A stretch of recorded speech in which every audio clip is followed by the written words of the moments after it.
미국의 골드러시 때인 1880년대 후반에 제작된 것으로 추정되는 리바이스 청바지가 얼마 전에 경매에서 1억 원 넘게 팔린 일이 있었는데요. 잘 알려진 대로 1848년 미국 서부에서 큰 금광이 발견되고 이 금을 캐러 사람들이 우르르 몰려왔을 때 정작 가장 많이 돈 번 사람은 리바이스 형제였습니다. 광부들이 광산에서 입기 좋게 튼튼한 소재의 청바지를 만들어 팔아서 재벌이 됐죠. 이런 사례는 굉장히 많아요. 당장 지금만 해도 삼성전자, SK하이닉스 같은 회사들은 반도체 팔아서 적자를 내고 있는데요. 삼성전자의 노광 장비를 납품하는 네덜란드의 ASML은 떼돈을 벌고 있고요. 마진이 무려 50%가 넘습니다. 전기차가 많이 팔리면서 테슬라 같은 일부 전기차 회사가 돈을 벌긴 하지만 대부분의 전기차 회사는 적자를 내고 있는데요. 그런데 이 와중에 전기차 배터리에 들어가는 소재를 공급하는 회사들 한국에도 많죠. 에코프로, 포스코, 퓨처엠 같은 회사들은 이익이 급격히 늘고 있습니다. 신재생 에너지 분야도 그래요. 태양광이나 풍력 발전이 과거로 치면 골드러시 같은 겁니다.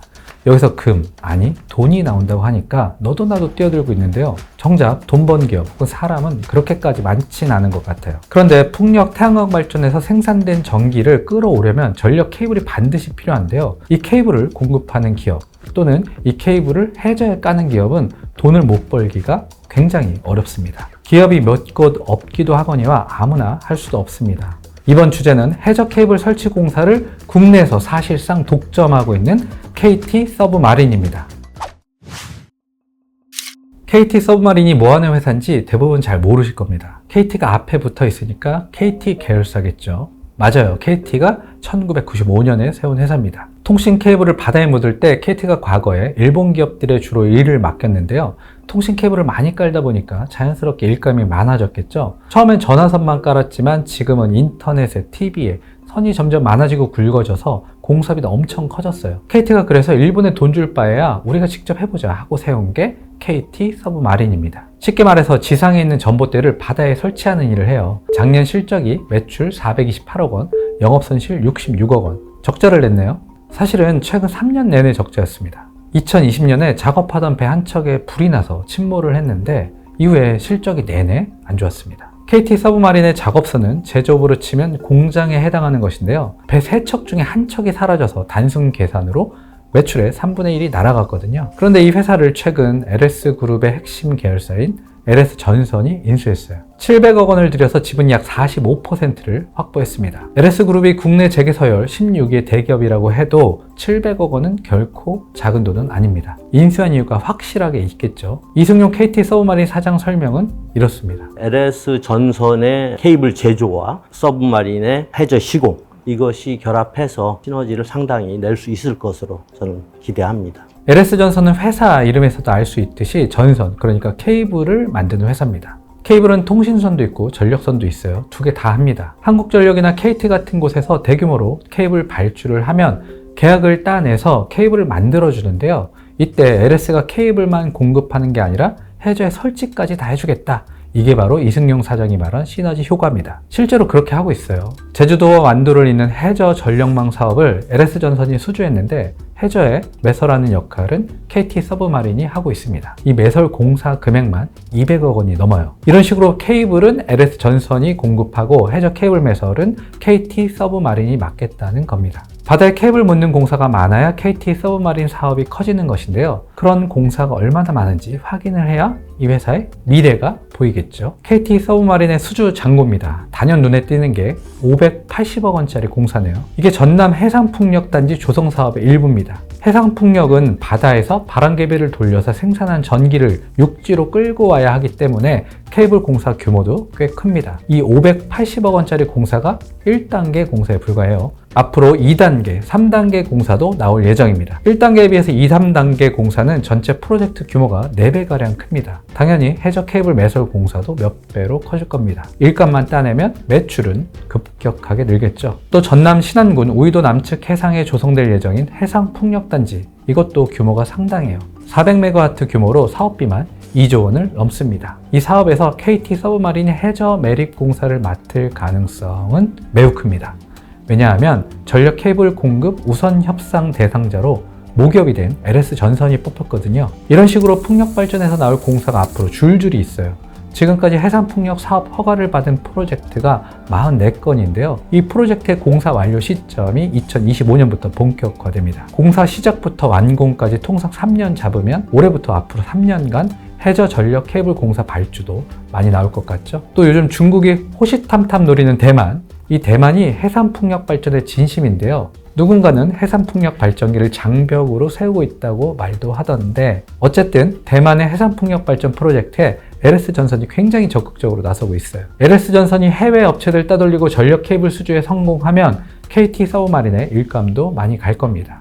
해상풍력만 있느냐? 해상풍력도 큰데 더 큰 게 기다리고 있습니다. 앞에서 제주도와 완도를 잇는 해저 케이블 사업이 진행되고 있다고 했잖아요. 이 사업을 하는 이유 중 하나가 제주도에 특히 많은 태양광과 풍력 발전 전기를 육상으로 끌어와 쓰기 위한 것인데요. 태양광, 풍력은 친환경이라 좋긴 한데 갑자기 너무 많은 전력이 생산되면 출력 제어, 쉽게 말해 스위치를 내려야 합니다. 이렇게 스위치 끈 횟수가 제주도에서만 지난해 132건에 달했고 올해는 6월 초까지 이미 133건으로 작년 수준을 넘어섰습니다. 전기 귀한 나라에서 이건 아니잖아요. 이 전기 가져와서 육지에서도 쓰게 하자 해서 해저 케이블을 깔고 있는 겁니다. 그런데 제주도만 그러냐? 태양광, 풍력 이런 거 국내에서 또 많이 설치된 지역이 호남이거든요. 여기에 사시는 분들 그렇게 많지도 않은데 재생에너지 생산량은 엄청 많아서 남아돕니다. 이걸 사람들이 많이 사는 수도권까지 끌어오기 위해서 전력 케이블을 또 깔아야 하는데요.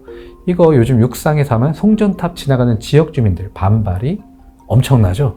그래서 해안선을 따라서 수도권까지 케이블을 잇겠다는 게 정부 구상이에요. 저희가 더 높게 평가하는 거는 송배전 계획에 예를 들어 지금 이제 전남 쪽에서 재생에너지, 해상풍력 발전을 에너지가 진짜 필요로 하는 수도권으로다가 송전을 해야 되는데 그게 이제 아마도 육상 송전에 여러 가지 애로사항들이 있을 겁니다.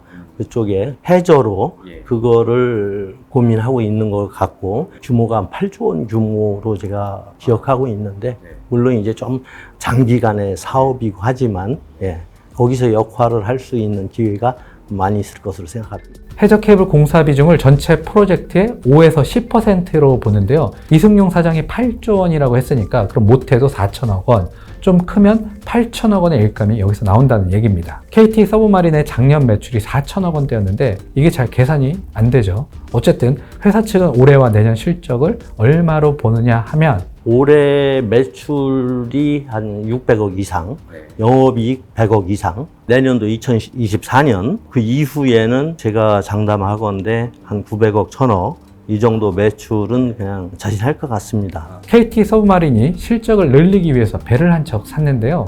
GL2030 호란 포설선입니다. 원래 LS전선이 갖고 있던 것인데 해저 전력 케이블 매립에 특화된 배죠. 기존의 3개로 미래로에 더해서 배가 총 3척이 됐어요. 배 한 척당 연간 300억 원 안팎의 매출을 낼 수 있는데 배가 3대가 됐으니까 최대 1000억 원가량 매출을 낼 수 있다는 얘기입니다. 일감이 계속 많아지고 있어서 추가로 배를 한 대 더 살까 하고 고민도 하고 있어요. 일감 더 받기 위해선 빨리 사는 게 좋을 텐데 요즘 배 만드는 값이 엄청 올라서 선뜻 손이 안 나간다고 합니다. 이제 해외 유럽 시장이나 미국 시장이나 이런 해외 진출을 위해서는 반드시 이제 신규 선박에 대한 투자는 필요하고 만약에 신규 선박에 대한 투자가 결정되고 하면 그 자금 조달은 이제 필요할 것으로 좀 생각합니다. KT 서브마린은 올해 흑자 전환이 굉장히 유력한 상황이라 주주들도 챙기려고 노력 중이에요. LS 그룹의 배당 성향 이런 거에도 또 영향을 받을 수 있기 때문에 그런 걸 고려해서 보다 적극적으로 주주님들께 이제 환원할 수 있는 그런 방법을 취하려고 하고 있습니다. 자사주도 전체 주식의 5.2%나 보유하고 있는데요. 이왕 주주 친화에 나선 김에 이 자사주도 소각하면 어떨까? 저 혼자 생각해 봤습니다. 사실 KT 서브마린은 국내에서 경쟁자가 없는 사실상 독점 사업자이죠. 경쟁사라고 해봐야 그때그때 배 한 척으로 일감 따내는 영세한 기업이고 해외 기업이 국내에 들어와서 작업하기도 쉽지는 않습니다. 앞으로 해상에 전력 케이블을 설치해야 하는 일은 계속 많아질 것이고 그럼 KT 서브마린은 일감 걱정은 하지 않아도 될 것 같습니다. LS로 넘어간 KT 서브마린 글로벌 해저 케이블 설치 업체로 거듭날지 눈여겨보겠어!